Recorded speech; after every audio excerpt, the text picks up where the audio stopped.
The Trail Less Travelled is the first segment of the second episode of the third season of Mickey Mouse Funhouse, and this one is all about safety and observation. This one takes place in Sunny Gulch, which admittedly is not one of my favourite Funhouse locations, but it is beautifully animated with a really gorgeous colour palette, and Mayor Clarabelle is taking them to see Highfalutin Falls. However, Cowboy Pete needs help chasing after his barrels, and Mickey and Donald help out with that, so they're not actually in the episode or the segment very much. It focuses mostly on Minnie and Daisy.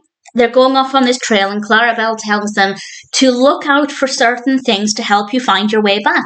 And that is what the episode is all about. It's encouraging them to look at different plans, different indicators of where they are along the trail, so that they can, if they get lost or if they have to backtrack, they can then look out for those specific things. For example, there's a cactus that's got loads of holes in it. That's a pretty interesting thing to look out for, and I think there are a few reasons why this narrative is great. And I guess the least important of the two reasons is that it just encourages children, young viewers, whoever's watching, to observe their surroundings and pay attention to things around them.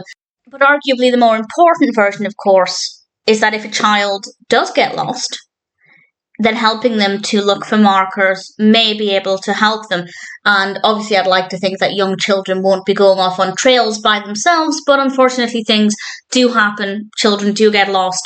By allowing them to look out for things, it can be really beneficial. Also, it's quite common for parents or carers, if they're with a child, to identify something that's got a unique appearance or something significant, like a particular storefront, or in a park it could be a particular statue. If you get lost, come back here.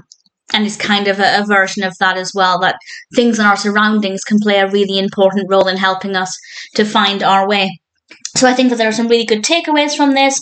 Not too much happens in terms of the specifics of the narrative, but there's still enough there to keep things moving forward. And as I said, even though Sunny Gulch is not really my favourite location, it is beautifully animated. We have a lot of kind of orangey colours, and the colour palette is beautiful. So I didn't mind it at all. I think there are some really great aspects to this. The Trail Less Travelled certainly isn't a favourite episode, but for the target audience, I can definitely see it being really beneficial.